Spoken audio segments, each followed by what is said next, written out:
वीरों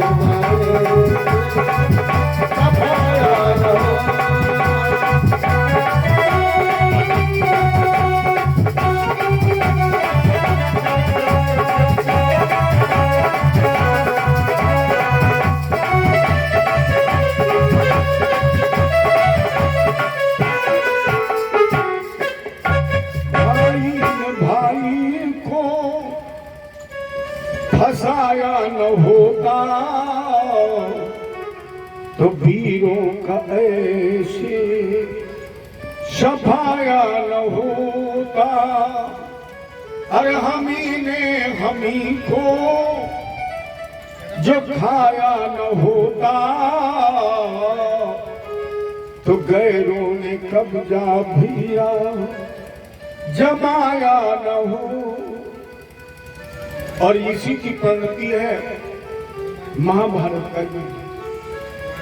अगर भाई के साथ भाई ने दगा न किया होता, धोखा न किया होता, अगर छल से युधिष्ठिर को दुर्योधन के मामा शकुनी के माध्यम से जुए में हराया न होता तो फिर भारत में ऐसे वीरों का सफाया न होता।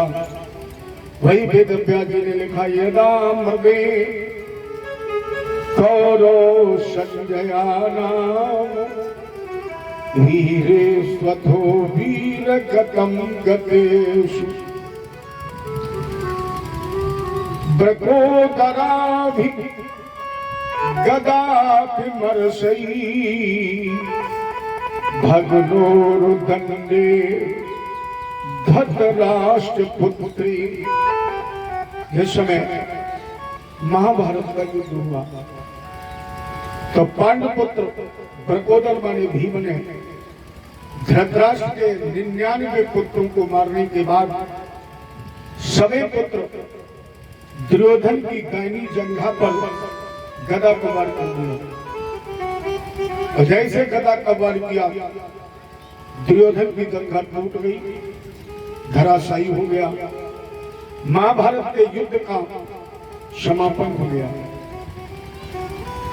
और जिस समय महाभारत के युद्ध का समापन हुआ, दुर्योधन का एक मित्र है अश्वत्थामा। महात्माओं सात चिरंजीवी अपनी भारतीय संस्कृति में है, उसमें अश्वत्थामा जी का भी नाम है। अश्वत्थामा बलिर्व्यासो हनुमानस्य विभीषण कृप परशुरामस्य सप्तते चिरजीवना। अश्वत्थामा, कृपाचार्य, बलि, व्यास, हनुमान, विभीषण। 8वें में नाम मार्कंडेय जी का है, 9वें में नाम लोमस ऋषि का आता है। लेकिन प्रमाणिकता के तौर पर 7 ही चिरंजीवी हैं और इसमें एक नाम अश्वत्थामा। शिव का विशेष कृपा पात्र द्रोण पुत्र चिरंजीवी का इसे वरदान। आपने सुना हो खीरेश्वर का नाम, शिवराजपुर के पास गंगा जी से 1 किलोमीटर पहले भूत भावक भगवान शंकर की प्रतिष्ठा। और आज भी उस मंदिर से किंवदंती जुड़ी है कि सबसे पहले अभिषेक या शिवार्चन आज भी उस मंदिर में अश्वत्थामा ही करता है। अब तो वहां बहुत व्यवस्थाएं हो गई हैं, नहीं तो पहले जब सुबह मंदिर के पट खुलते थे, आज भी, तो उस मंदिर पर ताजे पुष्प और जल आज भी चढ़ा हुआ मिलता है। मंदिर के पट बंद कर दिए जाते, ताले लगा दिए जाते हैं, लेकिन सुबह जब ताले खुलते हैं तो शंकर जी के मंदिर का अभिषेक मिलता है, ताजे फूल और जल चढ़ा मिलता है। किंवदंती जुड़ी है कि आज भी खीरेश्वर मंदिर पर आकर सबसे पहले शिवार्चन यही अश्वत्थामा करता है। आज भी हिंदुस्तान में बहुत सी ऐसी अनसुलझी पहेलियां हैं। अगर आप न्यूज पर भरोसा करते होंगे, न्यूज देखते होंगे, तो टीवी में एक चैनल आता है IBN 7। और आईपीएल 7 पर कुछ चमत्कारिक व्यवस्थाएं दिखाई जाती हैं। यह न्यूज 18 पर देखना, एक न्यूज आती है आधा सच आधा फसाना। उसमें अपने हिंदुस्तान की बहुत सी अनसुलझी कहानियों को सुलझाने की कोशिश की जाती है। बहुत से ऐसे चमत्कार हैं भी हिंदुस्तान में, जैसे बताइए ज्वाला देवी, जिसमें अकबर बादशाह ने तो न जाने कितने मोटे मोटे तवा बांध दिए कि लौ रुक जाए, लेकिन वो तवा गल गए, लौ नहीं रुकी। अब आज कौन डीजल और पेट्रोल भरने जाता है? ये एक ईश्वरीय कृपा ही तो है। आज तक विश्व में कोई ऐसा पेड़ नहीं है जो नीचे की तरफ बढ़ता हो, सब ऊपर की तरफ बढ़ते हैं। लेकिन अगर आप कभी वृंदावन गए हैं, नहीं गए तो जाकर के देखना, सेवाकुंज निधिवन में जितने भी वृक्ष हैं उनमें से कोई वृक्ष ऊपर की तरफ नहीं बढ़ता है, सारे वृक्ष नीचे की तरफ बढ़ते हैं। क्यों? ये राजराजेश्वरी महारानी राधा जी की चरण रद लेना चाहती है। दूसरे कुछ वृक्ष की विशेषता, जहां से भी उसमें अंकुरण हुआ है, दो ही हुआ है, जड़ से लेकर ऊपर तक। जहां से भी उसमें नया अंकुरण, नया पीका निकला है, वो दो ही निकले हैं, न 3 है और न 4 है। लोगों ने अनुमान लगाया कि इसमें एक कृष्ण है और दूसरा गोपी है, बिल्कुल एक दूसरे में लिपटे हुए हैं। आज भी वैसे बहुत ऐसे चमत्कार हैं। तो आज भी खेरेश्वर में सर्वप्रथम शिवार्चन ये अश्वत्थामा ही करता है। इतने एक प्रतिज्ञा कर ली कि आज हम 5 पांडवों के सर काट देंगे।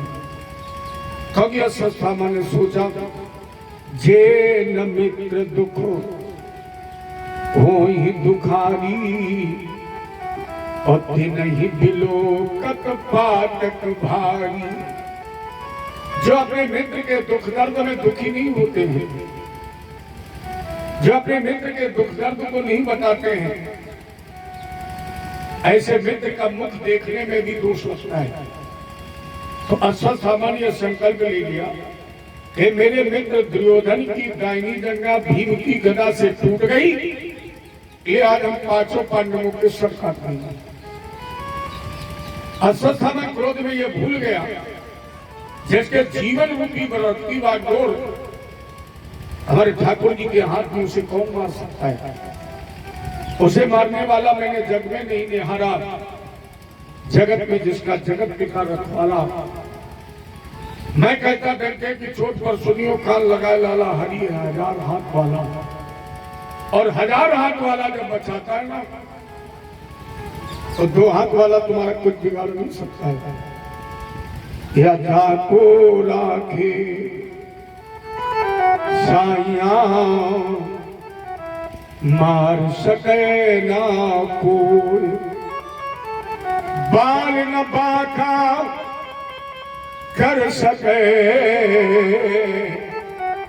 चाहे सब जग बैरी हो।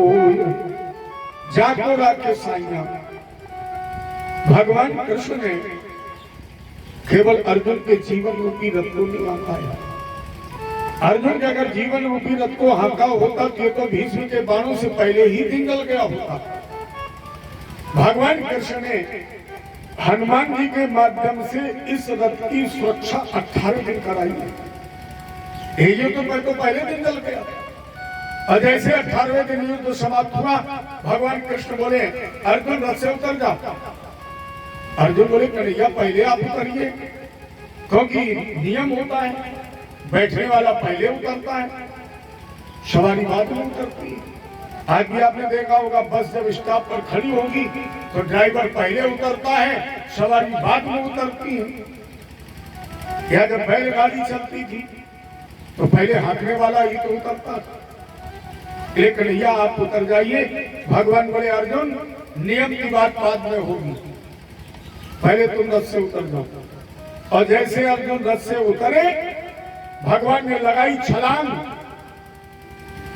पलटकर इन्हें घोड़े खोलने का मौका भी नहीं मिला और ये रथ में घोड़ों के जलकर भस्म हो गया। अर्जुन को विस्मय हुआ, कन्हैया भगवान बोले अगर आज मैं पहले उतर जाता तो अर्जुन तुम्हें उतरने का मौका नहीं मिलता, तुम भी रथ में जलकर भस्म हो गए होते, क्योंकि ये रथ आज नहीं, ये तो भीष्म के बाणों से पहले दिन ही जल गया था।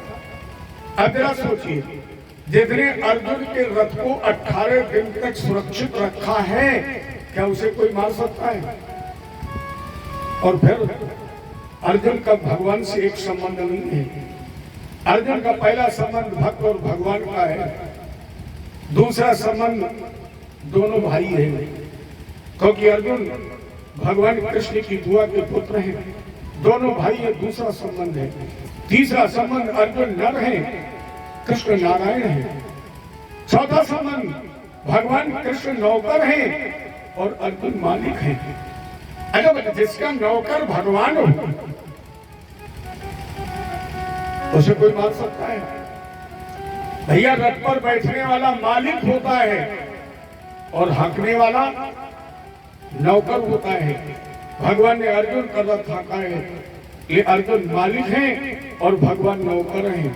इससे भी एक विचित्र संबंध है, अर्जुन बहनोई है और भगवान कृष्ण साले हैं।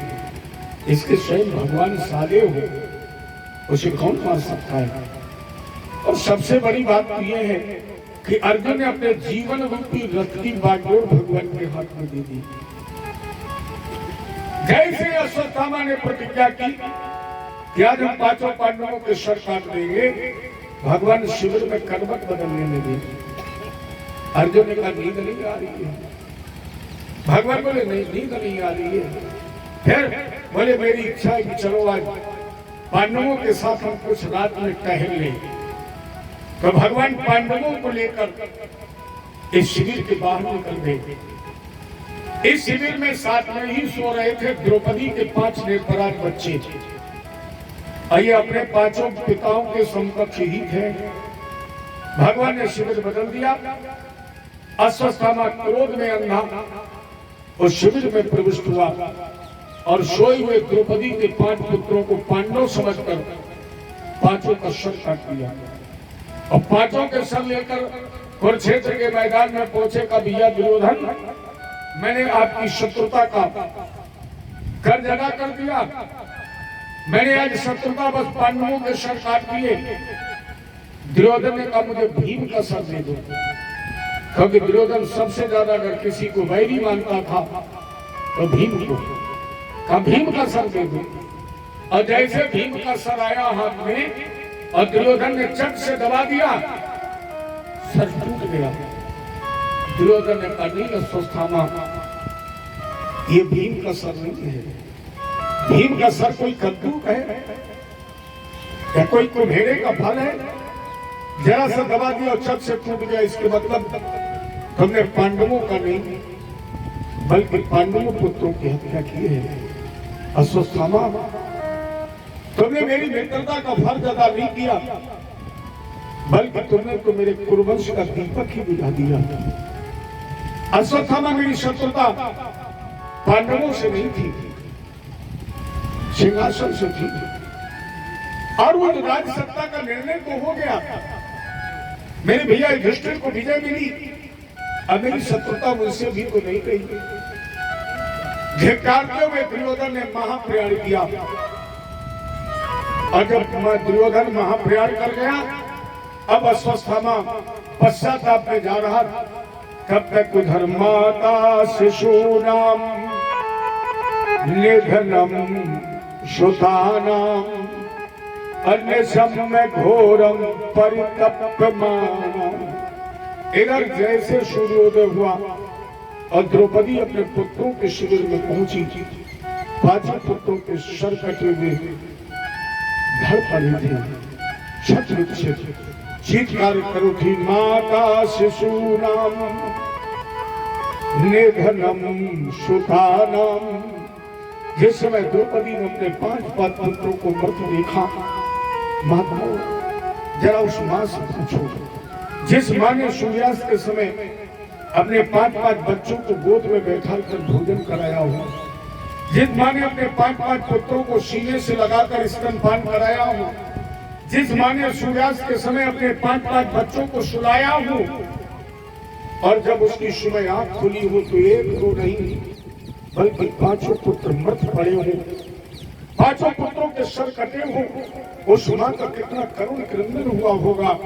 द्रौपदी कितना बिलखी होगी, फूट फूट कर रो रही थी, छाती पीट रही थी। माता शिशूनाम निधनम सुताम अन्यसम घोरम परितप्यमानम। अरे ब्रह्मा, अगर तुम्हें ये पुत्र छीनने ही थे तो फिर तुमने द्रौपदी के आंचल में ममत्व स्नेह का सागर भरा ही क्यों था? इसलिए हे ब्रह्मा, ध्यान रखना, माता के पहले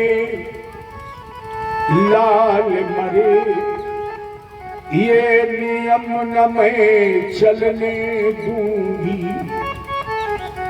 अब बूढ़ों के पहले बच्चों की किस तरह चिता जलने दूंगी। कलिया मैं वो गैया हूं कौन जो बिन बछड़े के रह नहीं सकती। ये ममता माँ की ममता है, श्याम सुंदर, ये माँ का स्नेह है, ये माँ की ममता है, ये माँ की वात्सल्यता है। उसी समय भगवान कृष्ण अर्जुन का हाथ पकड़कर मुस्कुराते हुए आ रही थी। जैसे द्रौपदी को रोते देखा, भगवान ने अर्जुन का हाथ छोड़ दिया, दौड़ करके गई, कृष्णा कृष्णा कृष्णा क्यों रो रही द्रौपदी, क्यों बिलख रही हो? द्रौपदी ने कहा, श्याम तुमसे तो छुपाए, क्या तुम जानते नहीं हो आज मेरे शिविर में किसी ने 5-5 पुत्रों की हत्या कर दी। भगवान कृष्ण ने तुरंत रथ तैयार किया, अर्जुन को उस रथ पर बैठा लिया, अश्वत्थामा का पीछा कर लिया। अश्वत्थामा ने जब देखा कृष्ण और अर्जुन दोनों आ रहे हैं तो अश्वत्थामा ने अपने प्राण बचाने के लिए ब्रह्मास्त्र का संधान कर दिया। महात्मा, ब्रह्मास्त्र का अगर संधान कर दिया जाए तो ये 2 ही परिस्थिति में वापस हो सकता है। या तो ब्रह्मास्त्र वापस करने की विधा में कोई माहिर व्यक्ति इसको वापस कर ले, या फिर ब्रह्मास्त्र अपने लक्ष्य का भेदन कर ले। जब तक लक्ष्य का भेदन नहीं करेगा तब तक वापस नहीं हो सकता। तो जैसे लक्ष्य का संधान करने के लिए ब्रह्मास्त्र संधाना, अर्जुन जलने लगे, चिल्ला पड़े, कन्हैया कृष्ण कृष्ण महाबाहु भक्ता नाम भयंकर। कन्हैया जल रहे हैं, मेरा शरीर जला जा रहा है। भगवान कृष्ण ने कहा, ये ब्रह्मास्त्र का प्रभाव है। अर्जुन, अब इस ब्रह्मास्त्र से बचना चाहते हो तो एक ही उपाय है। क्या? बोले तुम भी ब्रह्मास्त्र का संधान कर दो। अब अर्जुन ने भी ब्रह्मास्त्र चला दिया, और जब दोनों ब्रह्मास्त्र आपस में टकराए तो प्रलय की स्थिति आ गई। भगवान कृष्ण ने कहा, अर्जुन तुम ब्रह्मास्त्र को वापस करने की कला जानते भी हो। देखो, यहीं से गुरु शिष्य और पुत्र के संबंध को स्पष्ट किया गया है। गुरु के लिए जितना पुत्र प्यारा है, इससे कहीं ज्यादा शिष्य प्यारा है।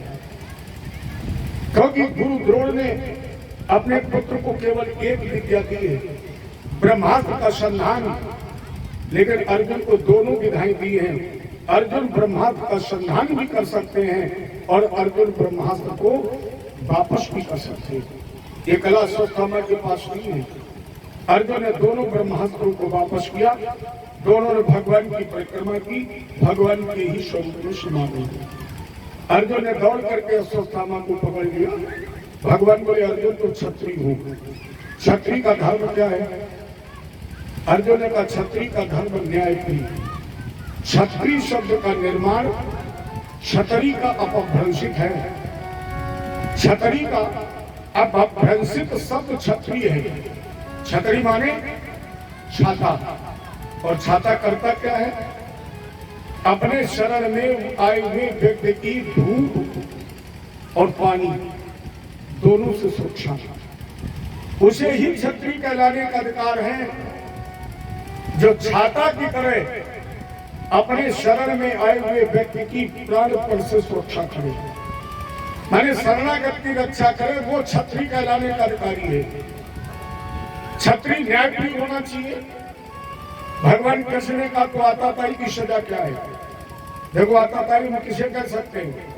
जो दूसरे को जहर पिला दे, दूसरे के घर में अकारण आग लगा दे, किसी की स्त्री और बच्चों का हरण कर ले, या उसके धन का हरण करके उपभोग कर ले, या तुम्हारी खेती पर जबरन कब्जा कर ले, बाल हत्या कर ले, ये आताताई कहलाता है। अच्छा बोलो अर्जुन, आताताई की सजा क्या है? अर्जुन बोले मृत्युदंड। भगवान बोले तो मार दो इसे। अर्जुन, अगर आताताई की सजा मृत्युदंड है, मार दो इसे। लेकिन अर्जुन का मतलब भगवान बोलिए ब्राह्मण है और मैंने पढ़ा है वंश की रहे तो अनिहित की नहीं। अगर ब्राह्मण का अनिहित कर दिया जाए तो उसका वंश नहीं चलता है। अर्जुन, ये वो ब्राह्मण पूज्य विप्र। मैं इसलिए नहीं कह रहा हूं कि मैं ब्राह्मण हूं, एक बात पर विशेष ध्यान देना। मैं इसलिए नहीं कह रहा हूं कि मैं ब्राह्मण हूं क्योंकि इस व्यास पीठ पर बैठे हुए व्यक्ति की कोई बिरादरी नहीं होती है, क्योंकि व्यास आए विष्णु रूप आए। इस व्यास पीठ पर जिसकी प्रतिष्ठा होती है उसके अंदर भगवान विष्णु का अंश होता है और भगवान विष्णु की कोई स्पेशल बिरादरी नहीं है। कल भी मैंने आपसे कहा था, अगर हम एक ब्राह्मण बात लिए बैठे रहे और कथा होती रहे या सुनने कोई ना आए, मेरी वो बिरादरी है जो मेरे ठाकुर जी की कथा सुनते हैं। मैं कथा गाऊं और जितने लोग इस कथा को सुन रहे हैं उनकी बिरादरी और हमारी बिरादरी एक है, क्योंकि हम गा रहे हैं और आप लोग सुन रहे हैं, तो हमारी आपकी तो एक ही बिरादरी है, क्योंकि खग जाने खग ही की।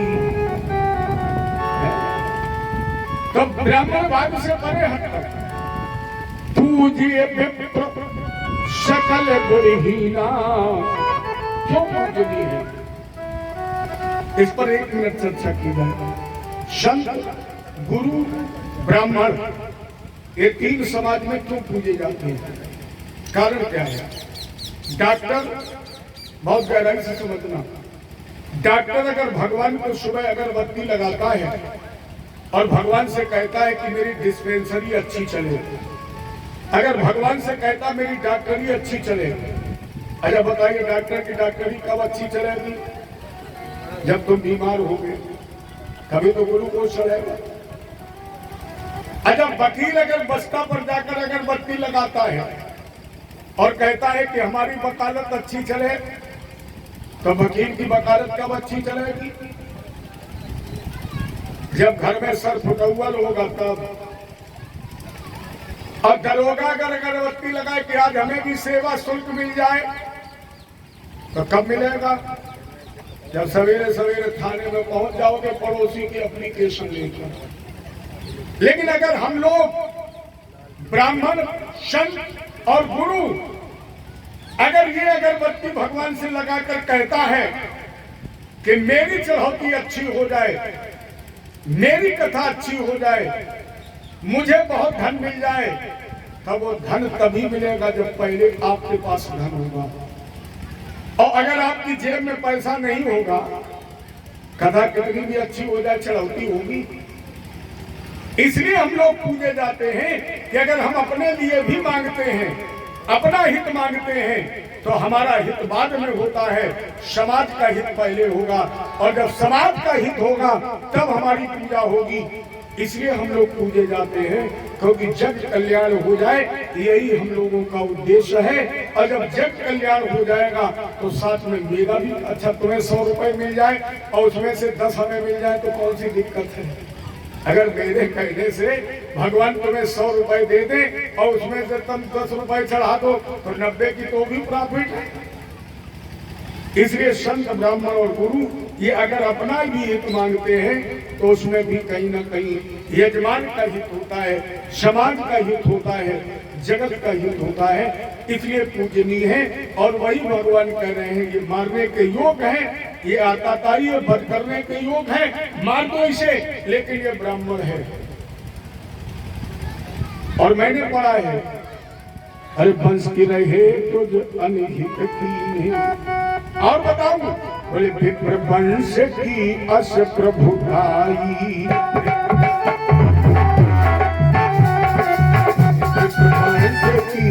अस प्रभुताई, अब होई जो नहीं गिराई।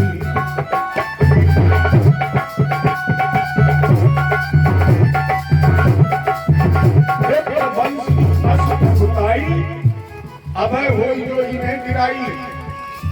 जिस पर ब्राह्मण की कृपा हो जाती है उसे भगवान से भी डरने की कोई आवश्यकता नहीं है। इसलिए हम चाहते ब्रह्म बंधुर में हंतव्य, भगवान कृष्ण ने कहा अर्जुन ब्रह्म बंधुर हंतव्य, आताताई बदाहणा, आताताई का वध कर देना चाहिए, लेकिन ये ब्राह्मण है। और अर्जुन हम चाहते हैं कि तुम हमारे दोनों आदेशों का पालन करो, तुम दोनों आदेशों का पालन करो। अब अर्जुन बड़े धर्म संकट में फंस गए। भैया युधिष्ठिर से पूछा, युधिष्ठिर तो धर्मराज थे, धर्मराज युधिष्ठिर ने एक युक्ति बता दी, ब्राह्मण को अगर मारना है तो कभी उसे लाठी गोली कट्टा तमंचा से मत मारो। ब्राह्मण को अगर मारना है तो सबसे बढ़िया उपाय है सामाजिक बहिष्कार। जैसे तुम रोज नमस्ते करते हो और जिस दिन उस ब्राह्मण को मारना हो नमस्ते करना दूर, उसकी तरफ देखो भी ना, मर गए। अच्छा, दूसरा और एक उपाय बता दें, जब अपने गांव के पड़ोसी ब्राह्मण को मारना हो तो सबसे बढ़िया उपाय है घर में 10 किलो की पूरी बनवाओ, और पूरी बनवाने के बाद पूरे मोहल्ले का निमंत्रण कर दो। और पंडित जी के सपने में पूछो, पूरे मोहल्ले का निमंत्रण, हमारी बिरादरी के लोग बैठे हो, नाराज मत होना, कब मैं किसी बिरादरी की चर्चा नहीं करता हूं, लेकिन हमारे यहाँ एक कहावत है, क्या ब्राह्मण को भोजन सबसे ज्यादा पसंद, कितना? बोले उठ उठ के गिरगिर पर है, गिरगिर उठ उठ जाए, ब्राह्मण ताई सराइये जो खाक खाक मर जाए। देखो हमने पहले कह दिया भाई नाराज मत होना। ये मेरे यहाँ कानपुर में दो बहुएं आपस में बात कर रही थी और चर्चा का विषय ये था कि किसके ससुर कितना खाते हैं। पहली वाली बहू बोली, बहन जी हमारे ससुर जब जाते हैं बारात में और बफर सिस्टम शुरू हुआ तो लोग जाते हैं जयमाल में, लेकिन हमारे ससुर साहब खाना शुरू कर देते हैं। पहली प्लेट से शुरू करते हैं और जब तक वो लड़का लड़की जयमाल से फुर्सत होके खा नहीं देते तब तक खाते रहते, पूरी बारात निपट जाए। दूसरी बहू बोले इतना कम खाते, पहली वाली का पूरी बारात निपट जाए तब तक खाते रहते, तुम कहती हो कम खाते? बोले हाँ, अरे हमारे ससुर का खाना देखो। तुमने पूछा तुम्हारे ससुर कितना खाते? बोले हमारे ससुर जब निमंत्रण में जाते हैं तो एम्बुलेंस साथ लेकर जाते हैं। क्यों? बोले खाते खाते एम्बुलेंस में लाद दिए जाते हैं, हैलट में भर्ती करा दिए जाते हैं। जय जय श्री। ऐसा नहीं लगता है कि आप लोग बहुत तेज बोल रहे हैं, ऐसा लग रहा है जैसे थक रहे हो। अरे कम से कम आधा किलो तो खा के बैठे हो। या तो ये मान लिया जाए कि ज्यादा खा लिया इसलिए आवाज नहीं निकल रही है, या ये मान लिया जाए कि महीना 15 दिन से खाना नहीं मिला इसलिए आवाज नहीं। अब ये तो हम नहीं कह सकते 15 दिन से खाना नहीं मिला है, ये तो हम नहीं कहेंगे, नहीं तो लोग क्या कहेंगे? तो हम तो ये कहेंगे कुछ ज्यादा खा लिया है। फिर अब की बात बिल्कुल धीरे से बोलना, बहुत आप लोगों ने ताकत लगाई, मुझे बड़ा कष्ट हुआ। अब की बार इतने धीरे बोलना कि आपका पड़ोसी ये न सुने कि आपने क्या कहा है। जय जय श्री राधे। ओहो, अच्छा अब की बार बिल्कुल धीरे बोलना। जय जय श्री। अच्छा अगर आपसे ये कहा जाए जब धीरे कहा तब इतने तेज बोले, और अगर आपसे ये कहा जाए कि तेज बोलिए तब कितना बोलोगे? जय जय श्री। इतना तो बोलते रहो लगे कि कोई बैठा है।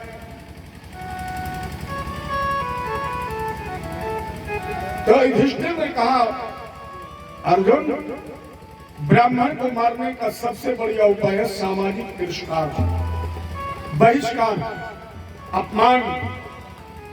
और अर्जुन ने वही किया। अश्वत्थामा के सर के बाल मूड़ दिए, मस्तिष्क में एक तेज था मणि। अर्जुन ने तलवार की नोक से वो मणि निकाल ली, जिससे इसके मस्तिष्क में एक घाव बन गया, जिससे रक्त स्राव होने लगा, और अर्जुन ने इसे धक्का मार करके निकाल दिया। अब ये पश्चाताप की आग में जलता हुआ जा रहा था। इधर मेरे कन्हैया द्वारका जाने की तैयारी कर रहे थे। सभी लोगों ने यथोचित भगवान का अभिवादन किया। सबसे अंत में बुआ कुंती आई।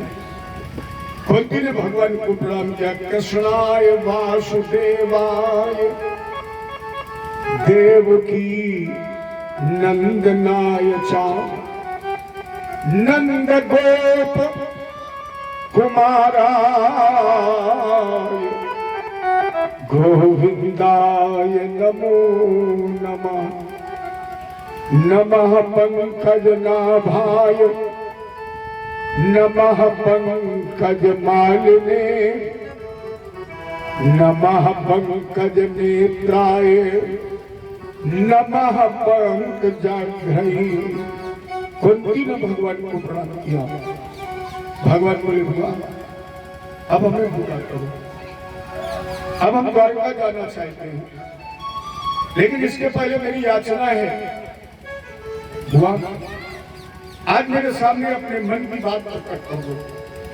भगवान कुछ मांग लो।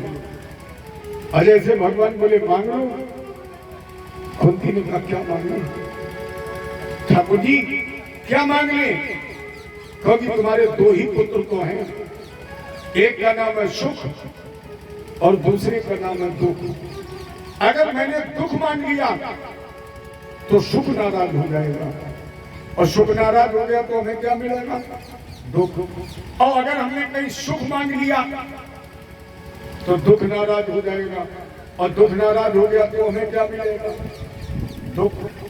अरे एक समस्या है। मान लीजिए आपके सामने सुख और दुख दोनों आ जाए, और कुंती की तरह ये तुमसे कहा जाए मांग लो, क्या मांगोगे? दोनों तरह से फंसे हो। इसके लिए भक्ति युक्ति भी लगता है। क्या सुख और दुख दोनों प्रकट हुए और बोले मांगिए, तो मांगने वाले ने क्या किया? बोले मांगेंगे बाद में। सुख से कहा कि तुम दरवाजे खड़े हो जाओ, दरवाजे खड़ा हो गया। दुख से कहा तुम अंदर जाओ, अंदर दुख को कर दिया। बीच में स्वयं खड़ा हुआ। दुख से कहा कि अब तुम बाहर निकलिए, और सुख से कहा कि तुम अंदर आइए। और जब दोनों आमने सामने हो गए, भक्त ने कहा दुख जाते अच्छे लगते हैं और सुख आते। ये जीवन में दोनों को मांगिए।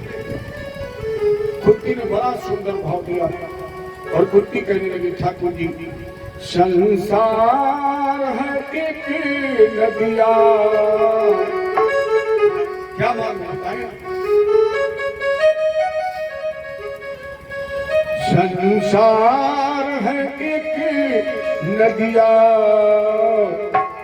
सुख दुख दो किनारे हैं, ना जाने कहाँ जाए हम बहते हारे।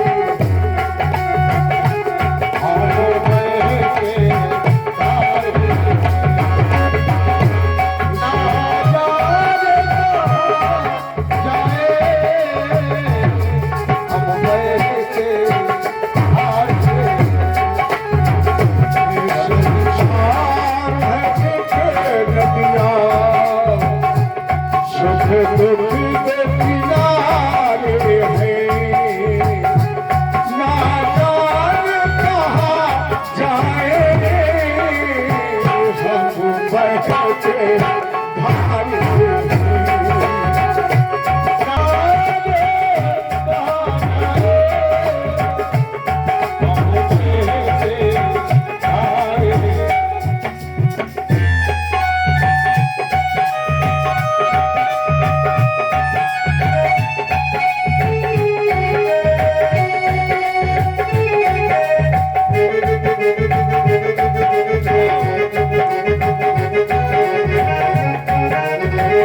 कुदरत के तो देख रहा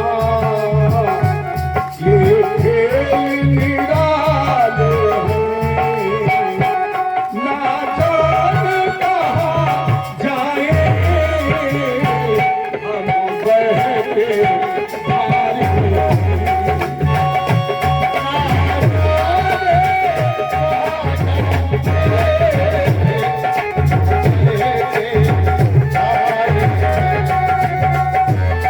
संसार है एक नदियाँ सुख दुख के किनारे हैं ना जाने कहाँ जाएंगे हम बहके भारी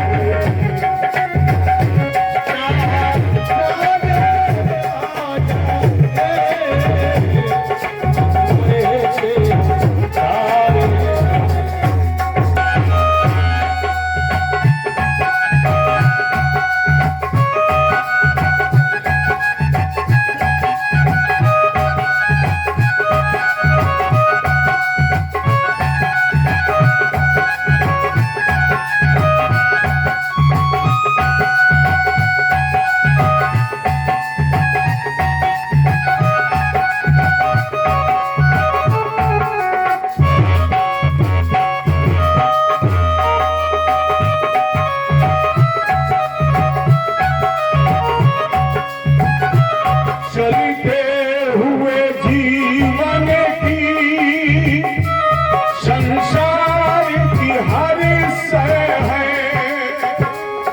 चलते हुए जीवन की संसार की हर सह है एक रात में एक स्वर में संसार की हर शय है संसार की हर शय एक तार पे गर्दिश में एक तार पे गर्दिश में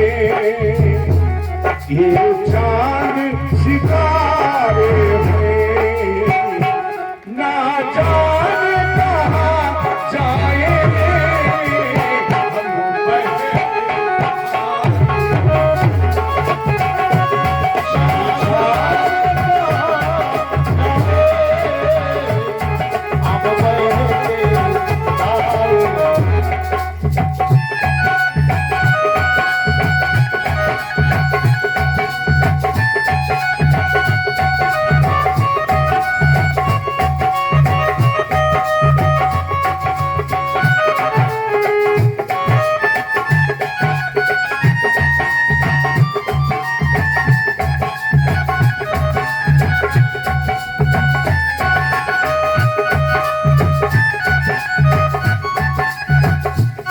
धरती पे अंबर की आंखों से बरसती है धरती के अंबर के आंखों से बरसती है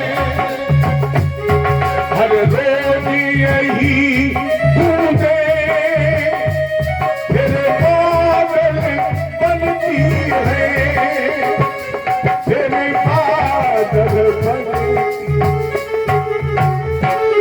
इस बनने बिगड़ने के लाला इस बनने बिगड़ने के दस्तूर भी जाने हैं ना जाने कहाँ जाए हम बहके भागे ना जाने कहाँ जाए